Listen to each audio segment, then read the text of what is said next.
breakthrough in 1994. And I don't know whether here, the fact that our Rebecca has got a condition that can ruin lives, whether there was any sense of, well, let's go nowhere near the dark place that ultimately this woman is going. But we do.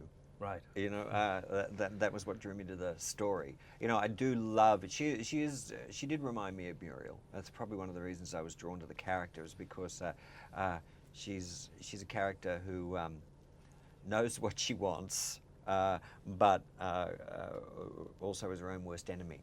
So you know, and also it's funny.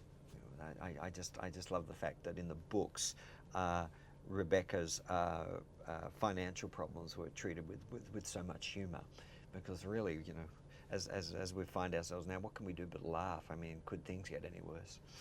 There is in Hollywood terms, I guess you could say this is like part Legally Blonde, part The Devil Wears Prada, maybe in part Being There and part the Imelda Marcos story. I don't know whether there was references for you or senses of where you wanted to go ultimately, or movies that you... Well, out of the films, Imelda Marcos, she definitely has as many shoes as Imelda.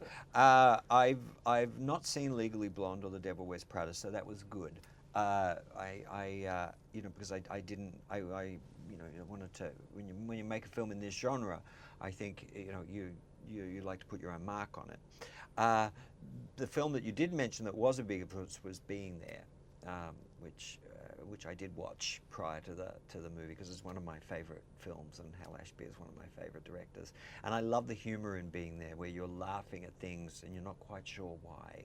And I wanted to capture that kind of humor in this film.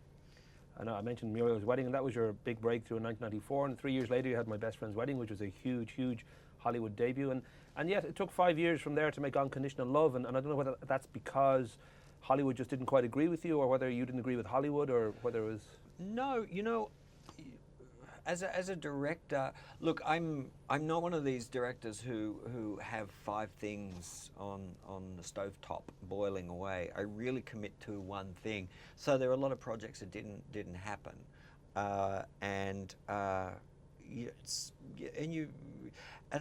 long ago came to the conclusion that you know, I don't think I'm good to anybody as a filmmaker unless I'm working on something I really love.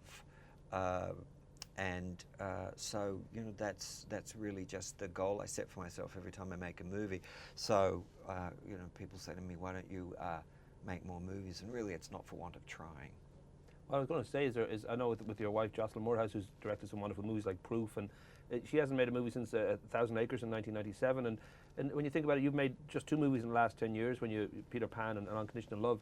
Is it, I don't know whether it's a frustrating life, or whether it's just because, as you say, maybe that's the way you work, that you just don't rush into these things and try to... Well, no, we don't. Well, also in Jocelyn's case, I mean, we have 4 children, and so Jocelyn decided, you know, because 1,000 Acres was not a great experience for her, so she really decided to step away.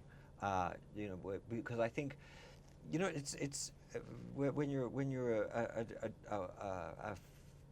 a female director and you have children, you really do have to ask yourself, is the experience of making the movie worth giving up the time with my kids? I mean, if I have to ask that question, and you know, I'm a guy. Not to say that, you know, I'm not as close to my kids as my wife is. I am. It's just, it's different for men. I mean, you know, we're brought up differently. We're brought up to, you know, to work.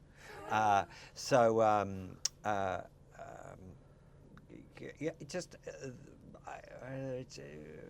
I don't know why. It takes me a while to find a film, but it usually does. It'll probably take me a while to find the next one too. Rock and roll. I mean.